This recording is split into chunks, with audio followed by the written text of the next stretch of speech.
Hello and welcome to Center Ice Cardcast, your one-stop podcast shop for all things hockey cards. My name is Eric Andrews, also known in the hobby as Hammerhawks, and I'm not joined by my co-host Aaron Goldstein as he is traveling for work, but instead, Upper Deck product manager Billy Celio is back. Billy, thanks so much for joining. How's it going today? Doing good. I was just thinking, like when I see you at events, I don't hear people yelling, "Hey, Hammerhawks." That's So true. we need to get that out there a little bit more so people can properly address you. That is true. But yeah, thanks so much for joining. Really excited about today. Obviously, there's no better person to have on this show than Billy, as this episode will be devoted entirely to looking into 23-24 Upper Deck Series 2 and giving a behind the scenes look at the creation of the product. And just to kind of explain a little bit why we're going behind the scenes more than normal, I think a lot of collectors still don't really realize how extensive the process for building a product is. So in this episode, we'll do our best to kind of share how much goes into that, how long of a process it is, and how much time it takes, in addition to, of course, providing tidbits about the product itself, as this is, of course, a very highly anticipated product. So let's just go all the way back to the beginning. And when did the planning for 23-24 Series 2 begin? Usually for what we call like a non-hard sign product. So there's hard sign products, stuff like the cup, stuff like SPA. Those are usually could be anywhere between 13 to 18 months built ahead of time. For something that doesn't have hard signatures in it, something like Series 2, it could be anywhere between probably 10 to 14 months. And there's different factors into why it could be 10 months and why it could be 14 months, which I'm sure we'll go over in this. But this is one of those more 14-month kind of things where it takes some time. It's obviously a very important set. You have arguably one of the biggest rookies since Connor McDavid. Did we announce he's in Series 2? I'm just kidding. Um, his young gun card. So, there's a lot of things that you have to make sure are taken care of. Absolutely, that makes sense. And I know that obviously the pandemic played a big factor in production timelines and things like that. How is the timeline for a product like Series 2 and the whole process looking now as opposed to maybe even 2 or 3 years ago? There was a period of time where the pandemic hit everything. And again, I know it sounds weird saying this because it's been a couple years, but we're still catching up. But what I can say is we've done our best to maintain the schedule for our flagship or get that back on track as quick as possible. And I think we've done that. Usually, the Series 2 release is in February, like end of February, early March. So I think we're pretty close to where it needs to be. So we're very happy with the outcome there. There are some other sets that are a little bit farther behind, but our flagships I think are on a good course. For sure. And I know collectors certainly appreciate that. And, with Series 1 this year, it was no different. Having it back in time for the expo and stuff like that was great. So when you're looking at beginning the process of building a product, what are the first things that are done in that process, and what did that look like specifically for Series 2? So it really depends if it's a new product or if it's, an established product. So for something that's an established product, you have to you understand you're always going to have for flagship, you're going to have, your base set. It's going to be the same size. You're going to have your same number of young guns. You're going to have your exclusives, your high glosses, and in the recent years we've added parallels like the outbursts and the outburst golds and reds. So there are certain things that are expected. Other inserts like portraits, which I like to have fun with, honor roll, stuff like that. Those are sometimes, kind of expected inserts. So you establish everything that should come back. And I'll just pull up the previous year's build and say, okay, we've got this, change the year, and it's just like, okay, now the mass exodus of inserts and stuff like that. So that's kind of like the first part is just figuring out what you have and figuring out what you need. And one of the things that our boss always states, Grant, is give me at least 3 to 5 new things. So you're never going to get the exact same set from us for like a flagship, but and usually in a flagship you're going to see a lot more than 3 new things. But when you're dealing with a lot of stuff that's expected year after year, then you have to come up with new stuff also. And of course, then coming up with designs and checklists and things like that are probably things that happen toward the beginning of the process as well. Could you just walk through kind of the timing of things like coming up with designs for the base cards and inserts, and then also checklists and how the timing ultimately determines what the final product is? When we build the product manager's job is to come up with the inserts. And when I say come up with the inserts, the concepts, kind of a general visualization of what we want the cards to kind of look like. And I always joke, well, we just had a meeting where I went over a set and we go over it with everybody. And the design team was actually impressed that none of my artwork that I gave had stick people in it. So, they're having to take my stick figures and amazing line work and really turn it into what they do. They do a great job. And there'll be times when I literally just say, here's the insert. This is, kind of come up with something with in that concept, or like, hey, it sounds like this, come up with something. So, it just kind of varies. I'll come up with inserts and insert names, and then I will just kind of either mentally have an idea of what I want, or again, give my designers the freedom to create something. And especially when you have some people that have been in the business for quite a large number of years, working in your design department, that's a huge bonus. Like they can kind of already, I might have an idea, they might already have three ideas once they see the insert. So that's definitely an advantage to have. And then I kind of have to give direction on, kind of like, okay, who's going to be in this insert? Like I have an insert coming up eventually. It's called checkpoints. Who's going to be in checkpoints? Well, it's not going to be a guy that doesn't give a shoulder here and there. It's gonna the Lady Bing award winner is not going to necessarily be in the checkpoint insert. So, you kind of have to have an idea of who you want in the set, whether there's going to be like autographs or memorabilia. Now, obviously, we've taken a lot of that out of flagship, but for other sets, okay, I need a certain number of guys.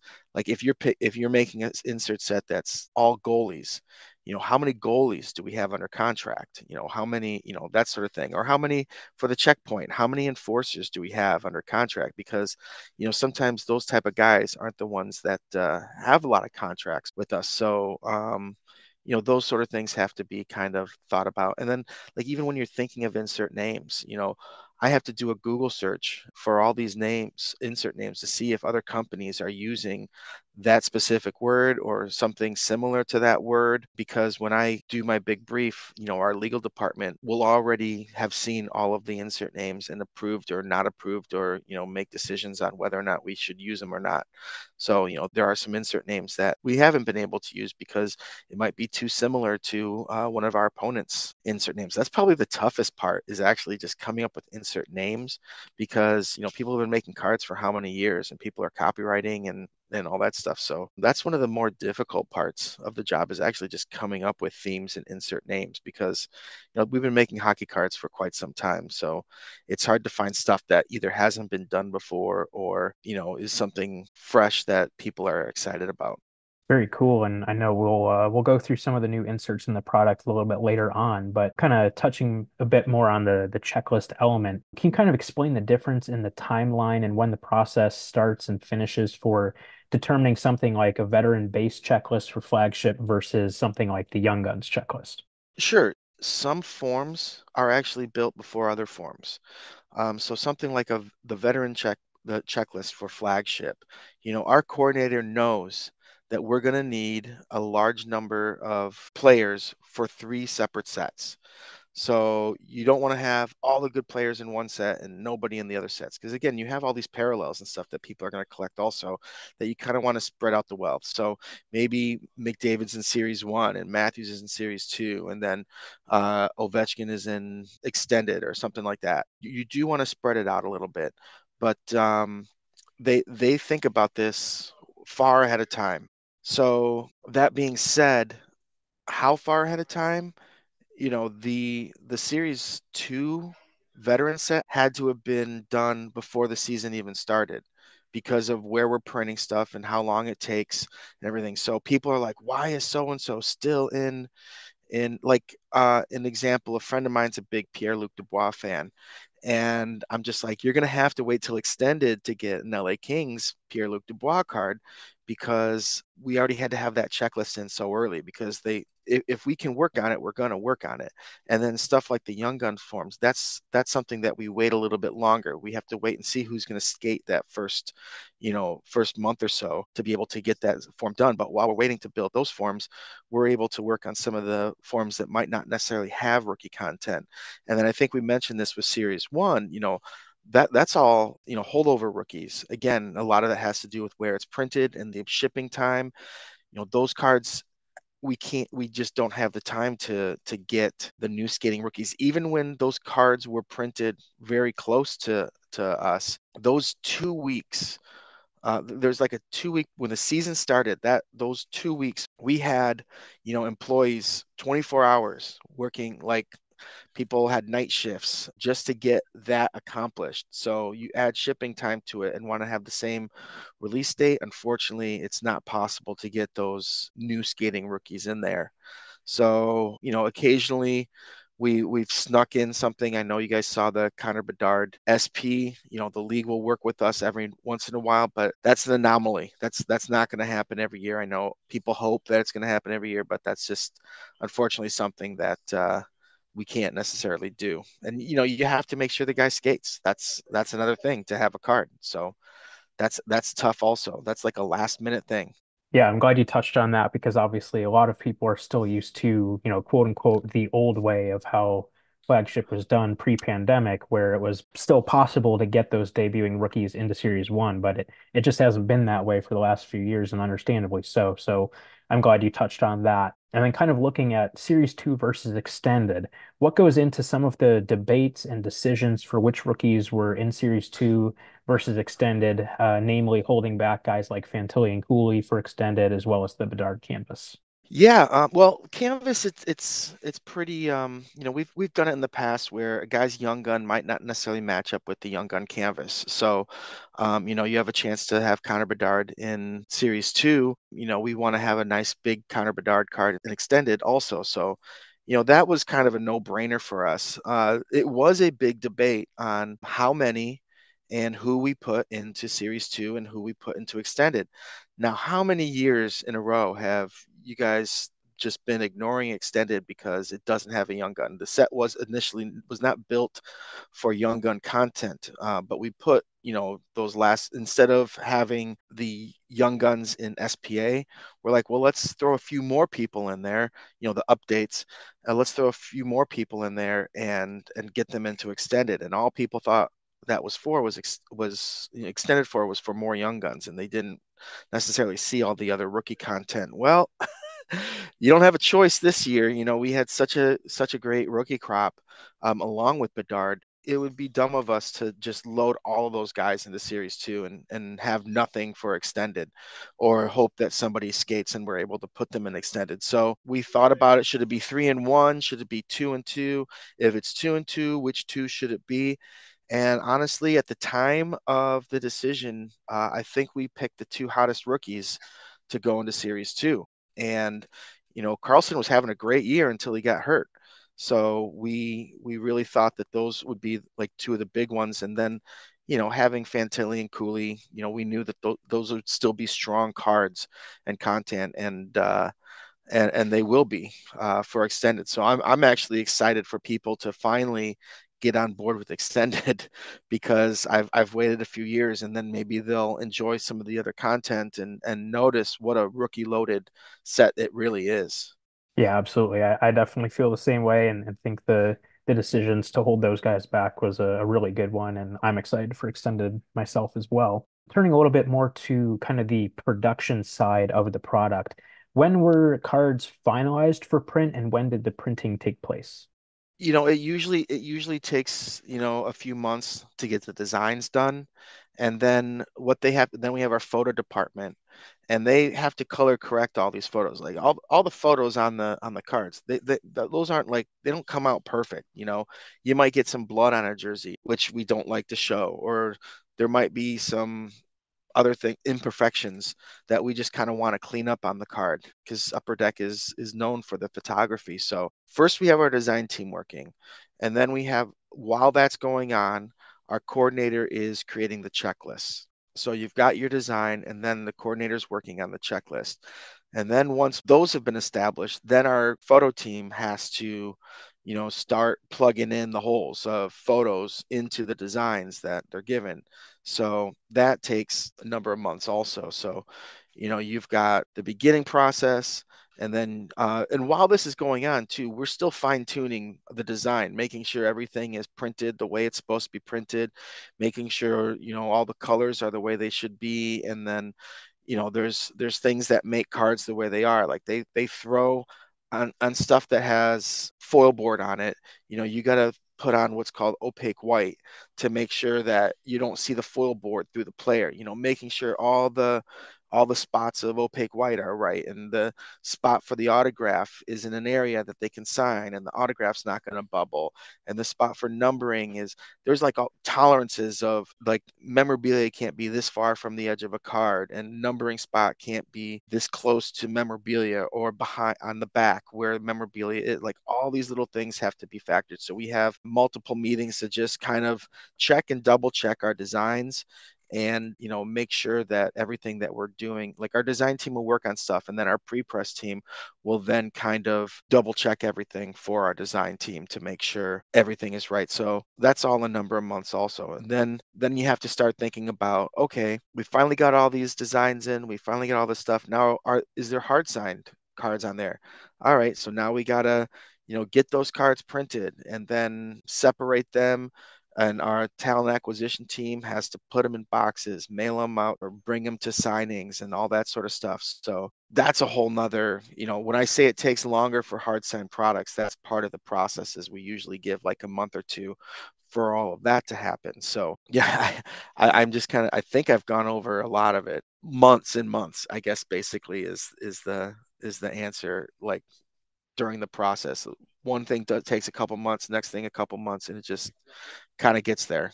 That makes sense for sure. And, a lot of people probably don't know a whole lot about how the actual printing process works for cards and what that involves. So once you guys have gone through all the planning and the cards are ready to be printed, how does the print process work as far as, having everything ready to go for the printer and then sending them to the print house to execute the job and then having the physical printed cards in packs and boxes? We'll create all the files and the layouts and stuff like that for the vendors. And then once everything is done, once everyone's, I mean, these things go through many people. Once everybody's signed off on it, because like our legal team will have to make sure the type on the back is right and all this stuff. Once everything has passed everybody's hands and has been signed off, we send those cards to the vendors, and then they print the cards. Now sometimes the struggle is finding a vendor. There's because vendors have multiple different sets that they're building, and if we're not on time, if we miss our date to get them their files and stuff like that by a day or two, they might already work on another project, which then will delay it for a couple weeks because they got to finish the other project. So, that's why it's important to, get everything done on time. But they'll then print the cards. They will send off whichever ones need to get signed, and then they kind of keep track of what we have. We have a list that kind of tells us, okay, you have this many cards and that many cards, so you can account for every single card. Like we have a master checklist in a loop that accounts for every single card in the product, and then we'll get notification whether the people return their cards and sign the cards. We'll get notifications on how many jersey cards. Like I might say, hey, we need 500 jersey cards of this player. Well, something might have happened, something might have get damaged, the numbering might not have worked, and so you got to pull those cards. So how many cards did we really get? Maybe it's 248 or something like that. So maybe a couple didn't get past quality control, so maybe it's 245. So we have a complete list of everything that goes out into a product on our master checklist. And then we have a lot of products will have what we call a loop, and this is so we can make sure that like one box doesn't have all the hits and another box has nothing. We try to even it out as much as possible. We try to coordinate specific hits throughout a case and where they fall and all that. And so we give this loop direction to our vendors, and then they kind of put it into a computer program where they have all these feeders. And like some products, you might have 15 feeders. By feeders, these are literally the cards. You put them in the sleeve and then put the sleeves in the feeder, and that's what shoots stuff out. And a lot of times people will be like, oh, how could Upper Deck not see this card got damaged? Because it might have gotten damaged going through a feeder. It might have gotten damaged at a different part of the process of than just like, we're not going to look at a card with a huge dent in it and say, oh, well, yeah, that's fine. Unfortunately, like, feeders get jammed every once in a while, and it will cause damage to cards. So it's unfortunate, and it happens. But so these cards go into feeders. Now, here's another thing to think about. You only get a certain amount of feeders sometimes. Sometimes it's like 15. Sometimes it's like 29 or 28 or something like that. Each cards with a thickness has to have its own feeder. So a set that's a great example is SP Game Used. SP Game Used has the 40-point cards, base cards. It's got 60-point memorabilia cards. It's got 140-point patch cards. And then it even has, like, I think it's 240-point net cord cards. So when we loop something like this, we only have a certain number of feeders. So we have to, okay, the base cards, that's easy. They're all 40 points. So you only need one feeder, and you want to maybe have a hit and then a filler or something like. So you have two different feeders for the base cards. So there's that. That's easy. But when you start getting into autograph cards, there's auto patch cards, there's regular auto cards, and there's auto base cards. So now you're dealing with 40-point, 60-point, and 140-point cards. So you need three feeders just for your autograph hit. So that is definitely, something you have to think about.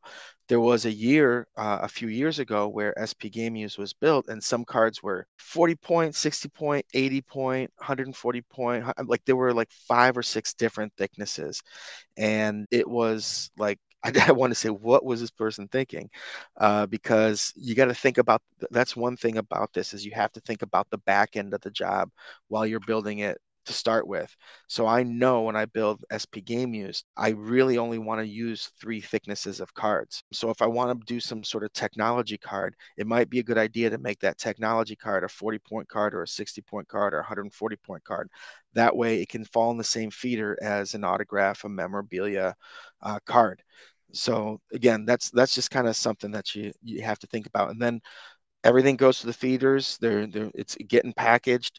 We will send somebody to our vendors that does case checks. So they'll get first off the line cases, and do a case check and say, okay, did everything fall how it was supposed to fall? How do the cards look?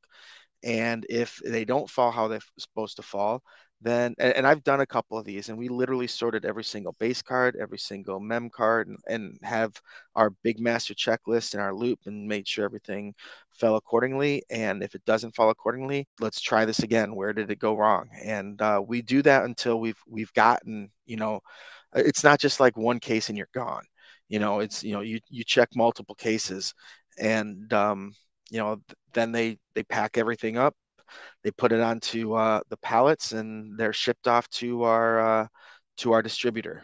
So then the distributor has them, and then they obviously distribute that out to our card shops and everybody else. Very cool.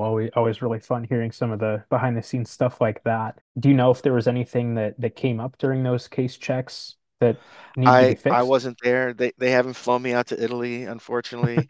I don't know if that'd be good or bad, because I mean, that's a long flight from California. It's a little bit closer if you're on the East Coast, but it would be nice to see that. I'm Italian, but I've never been over there, so that would be kind of cool. But as far as I know, if there were any hiccups, they've been fixed. And then about the production process for Series 2, was there anything that was kind of unique? Not really. It was, I mean, I wouldn't say it was much different than Series 1. A lot of the same. This was the Series 1 was the first time that we went to the new configuration, the new pack size, and all of that. And I think it went well. People got their three insert cards and a Young Gun every other pack. Again, sometimes there's hiccups. Sometimes the vendor, there'll be a jam. Sometimes someone, a human error, might grab a wrong sleeve of cards and put it in. So, I have seen some anomalies where, boxes might have way too many young guns or no young guns. And again, that is an anomaly. That's not how it's supposed to happen. And it rarely does happen. For the most part, I saw a lot of boxes that were properly executed. So as far as I know, it's gonna go as planned. I should say today, right? Because it's because it's releasing today. People can't see my air quotation marks, but Eric likes to plan ahead of time. This might have been recorded earlier. It most certainly was. We've talked a little bit about quality control and kind of what types of things go into that. What's kind of like the timeline throughout the process for quality control, both like when cards are still in a digital form and then also after they're printed, and how can that affect the overall timeline for release as well? We have an array of people that go through the designs and the card, like the backs and the fronts. So like all the stuff, and things are missed. Things are definitely missed, and it's unfortunate. Again, there's human error to this. This product is not being built by robots. There is some potential for human error. I still am hearing about the show cards that were printed that said they were autographed, even though if you looked at the checklist and the numbering, you know that they shouldn't be autographed. And something like a Cole Caulfield card where it's supposed to be game used and it wasn't, but you go back and look, and yes, it came from this specific jersey and it is game used, but the back of the card says it's not. So stuff like that's unfortunate. But as I said, we have a number of people that these things go through, and they're all kind of looking out for different things. Our designers are looking for different things than our pre-press. Our photos looking for different things than our designers. Our coordinators are looking for different things than our designer. Just everybody's looking for something. Our legal team, is looking for stuff too. So that's kind of what it goes through for my quality control there. And then, when the cards are built, they go through North Carolina out there, and they look at all the autographs and stuff and determine whether or not an autograph is good enough, or if it looks weird, or if it's smudged or something, and they'll pull autographs from specific sets if that's the case. If cards are missing, that sort of stuff, they kind of take care of that over there, and they're the ones that send us that work order when I was talking about earlier with the loops and the master checklist. Then we'll get that information from them, and our coordinators will input that data into the master checklist. Gotcha. When there is such high demand for a product like this, and then kind of with that, the subsequent need for a heavy print run, how does that affect the timeline, whether it be for planning or especially for production? It really depends on the vendor on how fast they're able to do stuff and print stuff. There are some vendors that are smaller than others, so sometimes it takes more time. And as I said, they're all on schedules. We're not the only ones that print with these people. So, there's been some obvious a couple years ago, like print times that might take 2 weeks for our competitors, might be taking 3 weeks. So that just shortens the amount of time available with the vendors to be able to print. So yeah, I wish I could really get into details on print runs affecting time. I can do it from a standpoint of comparing product to product, obvious ones, but I can't really compare it from year to year. They're usually about the same. Gotcha. That makes sense. And I just kind of thought of this, but like when we see a product pushed back by like a week or two, is it usually because there's some sort of minor hiccup with the production? It's because I probably was just sitting at my desk playing Minesweeper for an extra week and didn't build the set on time. No, I'm Ah, totally okay, okay. joking. I'm kidding. It could be an array of things. They might have, like you said, there are instances where if we find a problem, we might have to reprint some stuff, and that might cost us a week or two. Because again, we have to find the time with the vendors. There might be instances where just might not fit the schedule. Something like Series Two. Do you guys really want Platinum and Series Two to be released on the same day? Probably not. So, we kind of have to spread stuff out. And so we have to, like, when things are finally ready, maybe something was done early, maybe something was done late, and maybe something was done on time. And all those three end up on the same day. Well, we're not going to release, 3 or 4 products on the same day. So we have to spread some stuff out. So for some instances it's that. For some instances it might be reprinting something. For some instances we might just be behind. It might have taken longer than it needed to be. We might not have been able to get in that time slot with a vendor. We might have had a problem finding a vendor for that specific time. So there's many different reasons why a product could be delayed. I will be honest though, one of those reasons is not because I was playing Minesweeper. Gotcha. Fair enough. That's good to I clarify. was real I was really good at Minesweeper back in the day though. I just thought I'd mention that. I'll take Love that. anyone on. No, I think we've all been there for sure. It's a fun and dumb game to play all at the same time. So then turning it to some of the stuff that the people really want to hear about. First, of course, I mean it's pretty notable that Connor Bedard is featured as the cover athlete for the product. I mean that's just not a very common occurrence. I'm pretty sure he's the first rookie on a flagship product since Sidney Crosby back in 0506. So what went into the decision to have Bedard featured as the cover athlete for the product? I mean, it's obvious why people are buying it. So, and we had time. Like, it's not like we're spending a bunch of money on packaging for a rookie that we don't know has skated. And that's a big deal also is, you don't necessarily, in the past, like the top rookie is usually in series one and but might not have skated. But this packaging has to be done a long time before. So the opportunity to put Connor Bedard, knowing that his young gun will be in Series Two, and that he has skated, we have a little bit more assurance that we can put him on there, and that you know it looked kind of foolish if he pulled a Jonathan Druin and got hurt, and we had put him on Series One, and then all of a sudden he's not even eligible to be in the set. So that's part of the process is just the fact that it's Series Two and there's time definitely helped. This next one's kind of like a three-part question, so feel free to jump around and touch on what you want. But obviously, the Bedard Young Gun is a hugely significant card for the hobby. So, what goes into the process for creating what will become an iconic card for the hobby? And how mindful are you of the importance of giving a card like that kind of a quote-unquote special aura? And how much extra attention, if any, is given to a card like that compared to others on the checklist? Well, the first thing that we do is we go on to Facebook and see what Hammerhawk has put up as options, and basically turn down every single one of those options because we're just like, come on. And then after that, it's just a dart throw, I think. Really, no, I'm just kidding. um, no, there's obviously coming up with like stuff like what photo should be used. We had a number of options, and myself and a number of the higher ups kind of almost did like a voting process of okay, which card should we use, which jersey color, all that stuff. So that's part of it. We looked at a few different options that our photography team came up with, and they did a great job of finding something.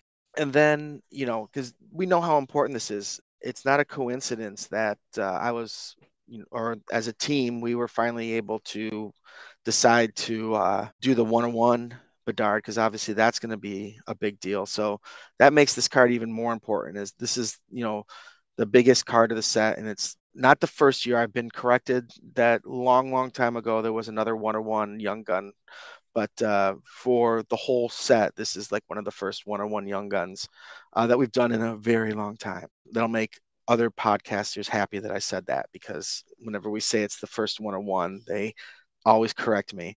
But yeah, there was definitely a lot of thought process in it, and we knew he was coming, and so we've done a number of things to think about that. I can already tell you that the Young Gun Canvas card is quite unique. I had thought of something for that card for quite some time. So, like, if this gives you any idea, we had to kind of think of the concept long before we did the canvas card. And it's the same sort of thing for the Young Gun card. Gotcha. Okay. So kind of going more into the photo selection and stuff. I know you mentioned there were obviously multiple options. Do you recall specifically how many were kind of in the final consideration and how you guys ultimately landed on the photo that was used? Well, there was, a home jersey, away jersey. There was a picture of him wearing an upper deck jacket with street clothes on with a mullet. But unfortunately, Yager already did that, so we couldn't use that image. Kind of. skating this way. Like there was probably about 5 or 6 different options that our photo team said, okay, these are ones that we think would look good with the design, because you got to always keep in mind the design also. And yeah, as I said, we had an email go out, and we just kind of everybody gave their top couple options. I want to say this one was my second op. It was either my first option or second. There were two that were like, it's one of these two. Like we all said, okay, it's one of these two. And then it was kind of like a vote of which one. And I can't remember if it was the one I voted for or not. But if it was, great. I'll take 0% credit for it. My vote is more just like, hey Bill, you built the set, we'll let you get in on this. It's the higher ups that really decide this. If they didn't choose mine and you don't like it, well then blame everybody. No, I'm just kidding. It's a nice card, and it is not anything that you've seen on Facebook, on Hammerhawk's Facebook page. Yes. Important to reiterate that, like in all seriousness, because I think a lot of people don't understand too that like you guys have your own photographers. It's not just pulling photos from online and from other sources and stuff. You guys have your own photographers. Yeah, we have our own photographers. We have guys that have been shooting games for us for quite some time. And what's great is they know what to look for. And like we'll do sometimes we'll give like specific directions. It's just like, hey, when we had the penalty box variation in flagship, and you know, these photographers aren't shooting guys going into the penalty box or in the penalty box. So we're like, hey, we're gonna need some images of this. And so we give them a call or email them or whatever, and then they're great, and they'll get all those photos of Tom Wilson sitting there chilling out in the penalty box. Would you say there was kind of like a general look that you wanted for the photo for the Bedard Young Gun, or was it kind of just here's our options, which one do we like best? Yeah, we didn't want a photo shoot card, which we had to do with Alexi, unfortunately. No, we wanted him on ice. We wanted, him playing an action shot, preferably one that doesn't look like Taves with his mouth open all the time. Just something that looks good. You see how I get all these Chicago references in there for you? I try. You sure Speaking of do. Chicago, how's Kaner doing? Is he still with you guys? I can't remember. Is You he? know, it was a very fun moment even for Blackhawks fans, and I don't think you could script the outcome of that game any better. So definitely a fun moment for sure, even for Chicago fans. Another question too with the photos. What's kind of the timeline for finalizing photos for Young Guns? Not even just Bedard, but in general. Those are probably like the last cards that are made, because we're still like waiting for, we waited on that checklist for a while to get enough skaters, because we didn't get like a lot of new skaters early. We got a few, but we actually had to wait a little bit longer than usual to get Series 2 done. So with the checklist coming later than expected, obviously the photos are going to be affected by that also. So it's later in the season games, because those last 5 guys were tough to get. Every morning we get an email and it says the new skaters, not new skaters, stuff like that. And each day would be like, did somebody skate, please? Gotcha. That's cool. So I'm assuming that for the most part, photos for the Young Guns are generally from like the first week or two of the season then.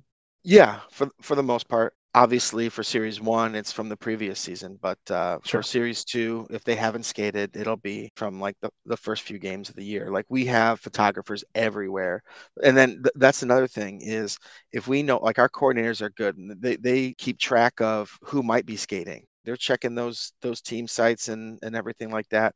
And like, hey, so and so is supposed to suit up today. So then we'll get an email out to our photography team saying, hey, make sure someone's at this game, make sure their attention is on this game, because we're going to need a lot of photos to fill in some checklists. So that's, yeah, very important. And like you said, usually for Series 2, it's going to be those new skaters, it's going to be from the first couple weeks.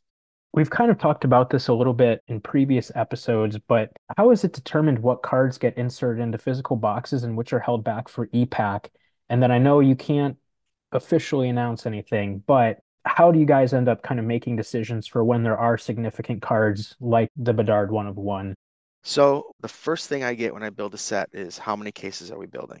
And when I say cases, I'm talking hobby cases, EPAC cases, blasters, Target blasters, Walmart blasters, hanger packs, tins, dollar packs, you name it. Like there's a list of everything, like everything that I'm building. So I fill that into my build sheet. And when it comes to EPAC and hobby, and I know I've said this before, but from hobby to EPAC, if it's a hobby and EPAC exclusive and it's not in any other SKU, the percentage that EPAC is to hobby, that's how much goes into EPAC. So I'll just say 50-50. If it was 50-50, half the cards would go into EPAC, half the cards would go into hobby. If it was 75-25 and EPAC was 25, 25 would go into EPAC, 75 would go into hobby. If it was 75 EPAC and 25, like that sort of thing. And we actually do give specific directions.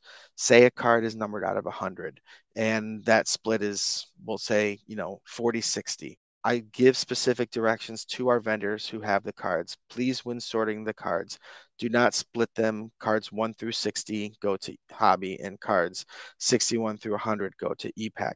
They blend them. They do what's called a blend. And so all these inserts, there's literally people. I don't know how excited I would feel to be doing this job, but there's literally people with all the sleeves literally hand blending all these cards into and putting them into sleeves, and they separate stuff, so they blend the numbering. And that now, if you have something like a 101, we just kind of we go through, and sometimes it's a matter of, hey, if it's 25-75, 1 2 3 goes into hobby, one goes into EPAC. 1 2 3 goes into hobby, one goes to EPAC.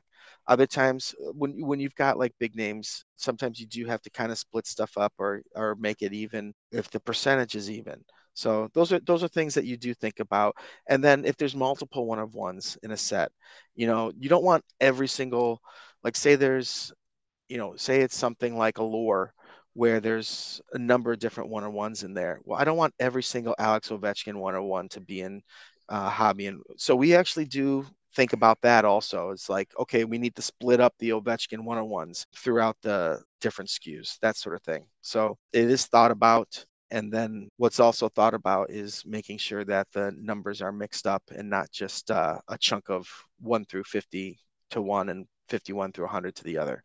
Gotcha. That makes sense for sure. So turning to some of the other content in the product and kind of getting into more of a traditional review and how we do things. Obviously, like we alluded to earlier, there are a number of new insert sets in Series 2 this year. So I'll just name each of them and then you can share a little bit about each of them and inspiration behind them. So first up, Deep Roots. Deep Roots, it's kind of based off of players that have played with the same team for quite some time. Kind of wanted to do something cool where it just kind of shows the player, and it just kind of, you can't see, of course, in the solicitations, but like the roots part of the card is all foil, and it looks really cool in person. It's an ode to players that have played with the same team for a long period of time and don't go off and play in Detroit for a year or two, but have established themselves with a specific team. Director of Boards. I, uh, I always tell the story where Chris Carlin took me and introduced me to Tiger Williams at a expo, and Tiger Williams talked my ear off. And he was great, but one of the things is like, you got to give more love to the enforcers. So, I had Allure, you saw like the check please. I already told you about checkpoints. The director of boards instead of board of directors, I was just like, well, it's kind of a fun little, director of boards, guys that are known for laying a hit here and there into the boards. So that was the inspiration. You aren't going to see too many superstars in that checklist, but a lot of fan favorites, that's for sure. Ecliptic. Ecliptic is really just kind of there'll be times when I'm looking at just artwork or pictures or stuff like that, and I really like how something looks, and I really liked how the background of the design looked, and I wanted to make a card of it. So sometimes I'm motivated by themes, sometimes I'm motivated by imagery. This was definitely one I was motivated by imagery. Glaring. So glaring is based off of, there's an artist that creates artwork, and I know I've seen something similar to this, I believe, in a competitor product, but this is actually based off of, I go to Comic Con every year, and there's an artist that draws villains' eyes, Like literally, it's long, narrow, and he draws villains' eyes for the artwork. So different like Harley Quinn or the Joker and stuff, and they draw the eyes. And I'm just like, this is just such a cool concept because you can tell just by the eyes, you can tell who that is from a comic book standpoint. And I'm just like, I always wanted to build a card that kind of looked like that. So use that as inspiration. So we built something where it's kind of focusing on the player's eyes because there's focus involved in playing sports. And so a lot of times you'll just see a glare or a stare on a player's eyes. Instinctive. Instinctive was more like of a type of player, and I wanted to call it something else if I remember correctly, and unfortunately that word was used, so I used the word instinctive instead. But yeah, just that's more of like a insert built upon specific types of players. Monster season. So this one was originally called McMonstrous season, because McDavid had one of the best seasons in quite some time. So this is an ode to McDavid's season. There's 82 cards in the set, one card for every single game he played.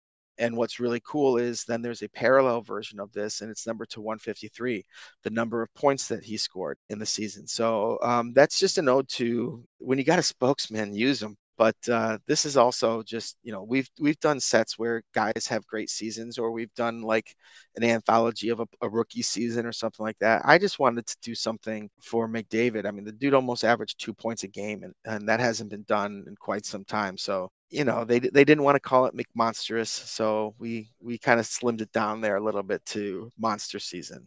PCs. PCs. So, you hear about people's PCs all the time, their collection and stuff. It's also a video game term.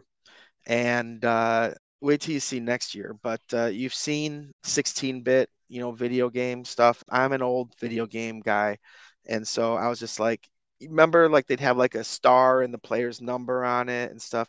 I kind of wanted to use imagery almost like that for the players. So that's kind of what it did. It almost looks like an old school video game of the players. It's not as close up of a shot. It's more of a farther away shot of the player. But that is 100% video game inspired. Very cool. And then a couple of notable returning inserts that people are certainly aware of, but fun to talk about nonetheless. And we talked about this with Series 1, of course, but obviously then the continuation into Series 2 of the portraits. For those who did not hear about the Series 1 episode, what was your inspiration behind the portraits this year? This is my favorite insert of the set because we had a painter actually, or an artist actually create. This isn't like just putting a guy's head on something. They actually created this artwork of like the inspiration is one of my best friends. For Christmas, they made those like fake paintings of their heads on royalty and stuff like that. And I'm like, that'd be hilarious for my next portrait set. And I go, let me see if I've got the money to pay an artist, and fortunately I did. So yeah, we did it. And the funny thing is, the artist hid like little things that are associated with the player or the team on each card. So that's really cool. I thought they came out great. Some people love them. Some people are like, "What the heck is this?" I've already like I've been collecting like the parallels and stuff. I bought a McDavid out of 25 at the last expo because I loved it, and Bedard's in this set, so it should be a fun insert set. Yeah, absolutely. I love the inspiration behind them. I think they're really cool and fun. So, job well done on those. One thing I'm sure people want to hear about is what steps were taken for the population count cards in Series 2 to ensure the print runs are accurate. Can you share a little bit about that? The print runs for the most part were accurate except for the ones. We give specific direction that we need this many copies, and they put that many copies. Unfortunately, like things are built on forms, and on that form, the 25s, the 10s, and the ones were built on the same form, and somehow they threw in 10 copies of the ones instead of 10 copies of the 10s. I don't know how that happened. Still don't know how that happened. Obviously, we didn't tell them to build more than one because we've since, been giving people free boxes of cards to return those cards back. But we've done it before. This was the first and hopefully the last time that error has happened. But it's been successfully achieved in previous years, so I didn't have any doubt that we wouldn't be able to accomplish it again. So I put them back in there. If you don't trust your vendors and your coworkers. I can't do everything myself. You have to trust people to do their job and do what's supposed to happen. So I'm trusting that they're able to do it this time and the next time and the time after that, because it's a really cool insert and it's an opportunity for more low numbered cards in the set that aren't necessarily, that we don't have to spend the money to number. And if we don't have to do that, then we can put that money towards other, technologies and inserts. Absolutely. Yeah, that makes sense for sure. Like we said, this has been arguably the most anticipated release in years for Flagship. So now that it's finally here and live, is it a bit of a weight off the shoulders? And does it feel good to just take it all in? I pretty much have to block off my whole Wednesday because I have a few people I'm going to be talking to. I have breaks that I'm going to be jumping on. Yeah, we've been waiting for this for a long time. This happens for every set, though. I get excited about every set I build because I always feel like I build a better set than the previous year because I've learned from it. So, I'm excited about this one, but like I already talked about next year's, series one, because I'm excited about that set. I'm already trying to figure out what to do for extended for next year. This, but yes, I've been waiting over a year for this to come out, so I'm definitely excited. I've heard that that you and Aaron have already put out a $1,000 bounty on the Connor Bedard one of one. No, just 500, just Oh, 500. just 500. I'm Yeah, sorry, just $500. So people out there, if you want that card, you're gonna have to at least match $500 because Eric's gonna have to sell off his Carolina Hurricane collection that he has of a specific player just to get that card. I'm just joking, but yeah, really excited. What I'm most excited about Series Two is it's the first set in a while that's bringing in other collectors that I can think of. Hockey collectors are, man, they're loyal, they're awesome. Love hockey collectors. I wish every sport had the fan base and the collectors that hockey collectors do, because then people could put more focus onto building actual sets and things that people can collect than just ripping and flipping. But we are introducing Series Two to a lot of new collectors because they've heard of Connor Bedard and they heard he's a big deal and they want a piece of the pie. Just like, you had during COVID, you had basketball collectors looking for Marvel cards because that was the next big thing. Like they wanted to get in on it. Well, this is hockey's and Upper Deck's opportunity to really show, we're still here and that we plan on making a lot of noise. And Connor Bedard's a great player to help us accomplish that. absolutely. Yeah, for sure. I think that's all the questions I have. Is there anything else that you want to share behind the scenes wise, or just anything about the product in general? Yeah, like as always, there's a few Easter eggs in there, so look out for those. I really like the fluorescence design this year. I know it wasn't mentioned, but that one came out real nice. And maybe a lot of Easter eggs that were in Series One, you'll find again in Series Two. Not a Bedard SP, but there's some fun ones in there that I think people really liked. But thanks again for having me on. I'm really excited about this set, hoping that everybody enjoys it. And maybe we do a post-mortem of this when it comes out and talk about what you like and didn't like. Absolutely. Sounds good. Thank you, as always, for your time. Really appreciate it. All right, thanks. All right, so that was all about Series 2. Obviously, a lot to unpack there, and yeah, always very appreciative of Billy's time and willingness to share the information that he's able to provide because, like I said at the top of the show, he knows this stuff better than anybody else on the planet. So yeah, always really fun hearing a little bit of the behind the scenes and what goes into the cards and the products that we love so dearly. So as always, thanks again to Billy for that. And we are just going to leave the episode purely devoted to Series 2. Hopefully, you guys are enjoying the product and best of luck with your hunting for Bedard Young Guns and inserts and parallels and everything. If you guys do end up pulling cards of him, be sure to let us know. The frenzy around the product has definitely already been a lot of fun. And yeah, just going to be fun to see what people get and how much they enjoy the product. So, we will leave it at that. But as always, please be sure to follow us on social media. We can be found on Facebook, Instagram, and YouTube at Sunrise Cardcast and on Twitter at Sunrise CC. Please also be sure to subscribe to the show on your podcast platform of choice to make sure you never miss a future episode. Until next time on Sunrise Cardcast, keep collecting those hockey cards.